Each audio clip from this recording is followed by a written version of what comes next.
नमस्कार, खबरों का पंचनामा देख रहे हैं आप। मैं हूं आपके साथ पूजा। मैं लेकर आई हूं देश और दुनिया की 5 बड़ी खबरें, जिसपे चर्चा के लिए मेरे साथ स्टूडियो में मौजूद हैं कैपिटल टीवी के editor in chief doctor Manish Kumar. Doctor साहब, बहुत बहुत स्वागत है आपका। धन्यवाद। सबसे पहले नजर हेडलाइंस पर।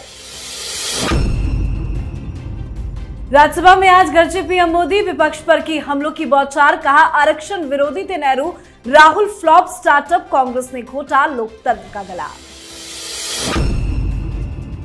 ईडी समन को ठुकराना, केजरीवाल को पड़ा भारी, ईडी की अर्जी पर दिल्ली की राउज एवेन्यू कोर्ट ने सुनाया फैसला, 17 फरवरी को कोर्ट पेश होने का आदेश। शरद पवार को लगा बड़ा झटका, अजीत गुट को चुनाव आयोग ने माना असली एनसीपी, अजीत गुट पहुंचा सुप्रीम कोर्ट, दायर की कैविएट याचिका। पीएम मोदी जेपी नड्डा और अमित शाह से मुलाकात करने दिल्ली पहुंचे बिहार के मुख्यमंत्री नीतीश कुमार, फ्लोर टेस्ट लोकसभा चुनाव की रणनीति पर होनी है चर्चा। हेमंत सोरेन की मुश्किलें जारी, आज कोर्ट से लगा फिर बड़ा झटका, कोर्ट ने 5 दिन की और ईडी की रिमांड पर भेजा, नहीं मिली राहत। खबरों की शुरुआत में आज सबसे पहली बात पीएम मोदी की, जिन्होंने आज राज्यसभा से विपक्ष पर जोरदार हमला बोला है। प्रधानमंत्री मोदी ने आज राज्यसभा में राष्ट्रपति के अभिभाषण पर अपना संबोधन दिया। 90 मिनट की स्पीच की शुरुआत उन्होंने कांग्रेस से की और मोदी 3.0 पर खत्म किया। इस दौरान वो Nehru, Rahul, OBC, SC, ST, आरक्षण और पीएसयू समेत कई मुद्दों पर बोले। उन्होंने कांग्रेस के लिए युवराज और कमांडो जैसे शब्द का भी इस्तेमाल किया। पीएम मोदी ने चुनकर विपक्ष पर कड़ा प्रहार किया। पीएम ने कहा कांग्रेस ने लोकतंत्र का गला घोटा है, कांग्रेस ने अपने युवराज को स्टार्टअप बनाकर दिया है, ना वो लिफ्ट हो रहा है और ना ही वो लॉन्च हो रहा है। प्रधानमंत्री ने स्पीच की शुरुआत में कहा कांग्रेस अध्यक्ष खड़गे जी ने भी मुझे 400 सीटों का आशीर्वाद दिया। पश्चिम बंगाल से आपको जो चैलेंज मिला है कि कांग्रेस 40 पार नहीं कर पाएगी, मैं प्रार्थना करता हूं कि आप 40 बचा पाए। पहले लोकसभा, उसके बाद आज राज्यसभा, विपक्ष को तो कहीं का नहीं छोड़ा पीएम मोदी ने। देखिए, मैं जब भाषण सुन रहा था तो कभी कभी कैमरा खड़गे साहब के चेहरे के ऊपर, और ये साफ उनके बॉडी लैंग्वेज से लग रहा था कि वो अंदर से दहल गए हैं। जिस हिसाब से उन्होंने 400 सीटों के आशीर्वाद के बारे में बातचीत की और अपनी गारंटी को जाते जाते दोहरा दिया और ये कहा कि जो सम्मान राशि गरीबों को मिल रहा है वो जारी रहेगा, घर बनाने का काम जारी रहेगा, बाथरूम बनाने का काम जारी रहेगा, जितने भी जन कल्याण योजनाएं हैं वो आगे 5 सालों तक जारी रहेगा।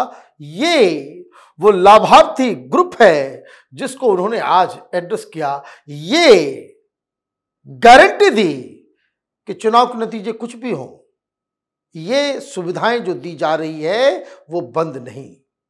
तो एक तो ये बहुत बड़ी घोषणा प्रधानमंत्री ने कर दी।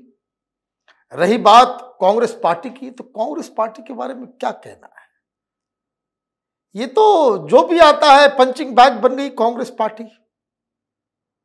जिस हिसाब से ये बड़े राहुल गांधी चल रहे हैं, एक्सरे करवाना, आरक्षण देना, तो पुराना टेप निकाल करके पटक दिया गया जवाहरलाल नेहरू का कि किस तरीके से वो आरक्षण विरोधी थे।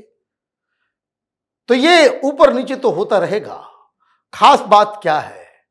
खास बात बस यही है कि अब सारी पार्टियां 2024 के चुनाव की तैयारी में जुटेंगी और तैयारी से पहले ही विपक्ष ने अपने सारे हथियार डाल दिए।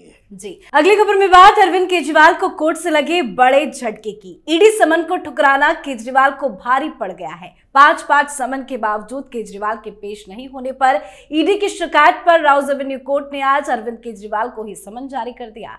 कोर्ट ने आज सुनवाई के बाद अपना फैसला सुनाते हुए केजरीवाल को 17 फरवरी को पेश होने का आदेश दिया है। बार बार ईडी के समन को रिस्पॉन्ड नहीं कर रहे थे, क्या अब 17 तारीख को पेश होंगे? देखिए, एक अलग चैप्टर खुल गया। ये एक तो ईडी का समन जा ही रहा था, शराब घोटाले में उनको अपने पक्ष को रखना पड़ेगा, सवालों का जवाब देना पड़ेगा। लेकिन ईडी ने ये जो काम किया, कुछ और आईपीसी के धाराओं के तहत ये एक अलग केस हो गया। समन्स का निरादर करने का केस अलग चलेगा, इसके लिए अलग सजा है। आईपीसी 174 के तहत सजा मिलेगी, जेल भी हो सकता है, इकोनॉमिक फाइन आर्थिक मुआवजा भी देने के लिए कहा जा सकता है, या फिर दोनों ही कहा जा सकता है। और इसके लिए 17 तारीख को रॉ रेवेन्यू कोर्ट में बुलाया गया है। अब सारा ध्यान ईडी की ओर है। ईडी अगला स्टेप क्या लेती है? क्या ईडी फिर से रॉ रेवेन्यू कोर्ट जाकर के इनको गिरफ्तार करने या इनके ऊपर वारंट जारी करने के लिए मूव करती है? कुछ लीगल मसला इसमें उठ रहा है। ईडी 1-2 दिन के अंदर जरूर कोई बड़ी कार्रवाई करेगी। जी, अब बात करते हैं शरद पवार को लगे बड़े झटके की। चुनाव आयोग ने अजित गुट को ही असली एनसीपी करार दे दिया है। चुनाव आयोग ने अजित पवार गुट को असली एनसीपी करार देते हुए चुनाव चिन्ह घड़ी भी उन्हें सौंप दी है। शरद पवार ने चुनाव आयोग के फैसले के खिलाफ सुप्रीम कोर्ट का रुख करने की बात भी कही थी। इससे पहले ही शरद पवार सुप्रीम कोर्ट का दरवाजा खटखटाते, उससे पहले ही भतीजे अजित ने सुप्रीम कोर्ट में कैविएट याचिका दाखिल कर दी है। अजित गुट की तरफ से याचिका में मांग की गई है कि विपक्ष की तरफ से दायर किसी भी मामले में उनके पक्ष को सुने बगैर कोई भी आदेश ना दिया जाए। कुल मिलाकर शरद पवार का हाल भी अब उद्धव ठाकरे की तरह हो गया है। इसी के फैसले के बाद ये शरद पवार के लिए कितना बड़ा झटका है। देखिए, शरद पवार की तो घड़ी टूट गई, खत्म हो गया। अब देखिए, जो आप if you decide to stand with losing side, you will always lose the game. जब आपने फैसला ही कर लिया है, उद्धव ठाकरे से आपको सीख नहीं मिली, कोई आप भाग के चले गए सुप्रीम कोर्ट। भाई, सुप्रीम कोर्ट में कोई फैसला नहीं होना है। सुप्रीम कोर्ट तय नहीं करता कि किसे क्या सिंबल मिलेगा, कौन सा नाम दिया जाएगा। इलेक्शन कमीशन इसके लिए अधिकृत है, वो एक संवैधानिक संस्था है। सुप्रीम कोर्ट से कम पावर नहीं है उसको इन सब चीजों में, उनका अपना अधिकार क्षेत्र है। आप इलेक्शन कमीशन के खिलाफ जाइए, कभी भी आपको जो है उस तरह का रिजल्ट आएगा ही नहीं। क्यों? उस तरह की व्यवस्था है। पहले आप चले गए, कोई बात नहीं। सवाल सीधा है, ये डेमोक्रेसी है। जो सवाल उद्धव ठाकरे से पूछा जाता है, वही सवाल शरद पवार से भी पूछा जाएगा। कितने सांसद आपके पास है? बहुमत है आपके पास? नहीं है तो आपका दावा गलत है। विधायक है तो विधायक क्या आपके पास ज्यादा है या अजित पवार के पास ज्यादा है? जिसके पास ज्यादा होगा उसके पास सिंबल जाएगा, उसके पास नाम जाएगा। ये कोई रॉकेट साइंस थोड़ी इसमें लगाना है कि बहुत दिमाग लगाने की आवश्यकता है। डेमोक्रेसी मेजॉरिटी का खेल होता है। मेजॉरिटी सिंध साहब के पास था शिवसेना के केस में, और ये एनसीपी के केस में अजित पवार के पास है। तो सारी चीजें लेकर के जाएंगे, जितनी फजीयत करवानी है वो करवा लें। इससे बेहतर है कि उनको उम्र हो चुकी है। उद्धव ठाकरे भी, शरद पवार भी, दोनों जब पार्टी टूटी तलवार निकाले थे कि मैं तो लड़ने वाला हूं, मैं गांव गांव जाऊंगा, महाराष्ट्र के अंदर लोगों को इकट्ठा करूंगा, रिवाइव करूंगा। 1-2 दिन वो गए भी, उद्धव ठाकरे भी 1-2 दिन गए, 1-2 रैलियां की। जब लोग नहीं आते हैं ना, जब रिस्पांस नहीं मिलता है, तो फिर हिम्मत टूट जाती है। तो ये सिर्फ महाराष्ट्र में ये तथाकथित INDIA जो अब है नहीं, उसके 2 बड़ी पार्टियां, उसको जो झटका लगा है, जो मनोबल टूटा है, उसका इंपैक्ट ये पूरे के पूरे गठबंधन के ऊपर भी होगा। जी, अब बात बिहार के मुख्यमंत्री नीतीश कुमार की, जो दिल्ली पहुंचे हैं और बीजेपी के कई बड़े नेताओं से मुलाकात करेंगे। पीएम मोदी से आज शाम नीतीश कुमार ने मुलाकात की है। जेपी नड्डा, अमित शाह से भी मुलाकात होनी है। बताया जा रहा है कि इस मुलाकात में फ्लोर टेस्ट, लोकसभा चुनाव से लेकर तमाम कुछ महत्वपूर्ण मुद्दे हैं जिस पर चर्चा संभव है। 12 तारीख को फ्लोर टेस्ट होना है। उससे पहले नीतीश कुमार का दिल्ली आना, क्या कुछ चल रही है मुलाकात में बात? देखिए, एक तो ये मुलाकात जो है वो बिहार में भारतीय जनता पार्टी के कार्यकर्ताओं के सीने के ऊपर सांप लूटने जैसा है। वहां की जनता, वहां के लोग, वहां के बीजेपी के लीडर, बीजेपी के कार्यकर्ता, बीजेपी के वोटर्स प्रधानमंत्री मोदी, अमित शाह के इस फैसले के साथ नहीं है। It's a wrong decision. यही जनता, यही जमीन पे लोग कह रहे हैं। किस लिए आए हैं आप? नीतीश कुमार किस लिए आए हैं? क्योंकि वहां सामंजस्य नहीं बैठ पा रहा।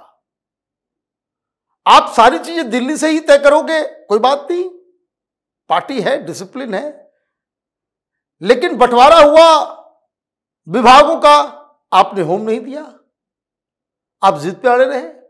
भारतीय जनता पार्टी की तरफ से मांग की गई, फिर भी आप नहीं माने। सब कुछ ठीक है तो बाकी सदस्यों को, बाकी मंत्रिमंडल के सदस्यों को आपने शपथ क्यों नहीं दिलवाया? मतलब खेल कुछ और हो रहा है। जो जानकारी हम तक आ रही है वो ये कि नीतीश कुमार प्रधानमंत्री मोदी अमित शाह को इस बात के लिए कन्विंस करना चाह रहे हैं कि बिहार में विधानसभा भंग कर दी जाए और लोकसभा में एक साथ चुनाव विधानसभा का भी हो। और अगर ऐसा होता है तो भारतीय जनता पार्टी बिहार में बहुत ही खराब प्रदर्शन करेगी। जी, आज की आखिरी खबर में बात हेमंत सोरेन की बढ़ती मुश्किलों की। जमीन से जुड़े घोटाले में पूर्व मुख्यमंत्री हेमंत सोरेन को अब कहीं से भी राहत मिलती नजर नहीं आ रही है।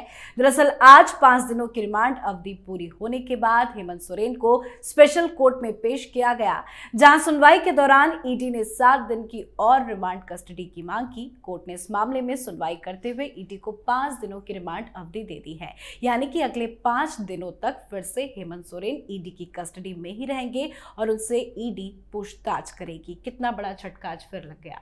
बताइए, हो गया भाषण कि मैं आदिवासी हूं, मुझे सताया जा रहा है, मैं झुकूंगा नहीं, सब पुष्पा बनेंगे, हमारे खिलाफ एक भी सबूत नहीं है, मेरे खिलाफ कोई सबूत मिल जाएगा मैं राजनीति छोड़ दूंगा।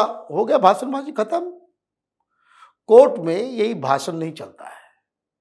जो असेंबली में आकर के हेमंत सोरेन भाषण दे गए वो कोर्ट में नहीं चलता, वहां साक्ष्य सबूत देने होते हैं।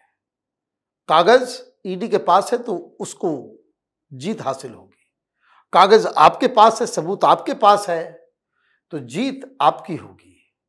तो जो आपने भाषण दिया, जो पूरे देश में चलाया गया कि हमें तंग किया जा रहा है, हमें ये किया जा रहा है, हमें वो किया जा रहा है, जज साहब आपके भाषणों से पिघलने वाले नहीं है, उनको सबूत चाहिए होता है। आपसे अच्छा भाषण देता है संजय सिंह या मनीष सिसोदिया, केजरीवाल। मिला कभी कोई राहत मिली है? नहीं मिली है। क्यों?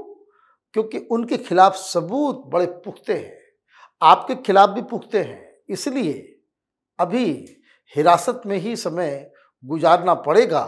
और 1-2 सुनवाई के बाद तो ये भी कहा जा सकेगा कि भाई किस तरह का सबूत वो पेश करती है ईडी, तब तो ये इलेक्शन के समय भी आपको कारावास में ही रहना पड़ेगा। जी, बहुत बहुत धन्यवाद सर बातचीत के लिए। धन्यवाद। खबरों का पंचनामा में आज के लिए फिलहाल इतना ही। देश विदेश की बाकी खबरों और उनके सटीक एनालिसिस के लिए देखते रहिए कैपिटल टीवी। हमें लाइक कीजिए, शेयर कीजिए और कैपिटल टीवी को सब्सक्राइब कीजिए। नमस्कार।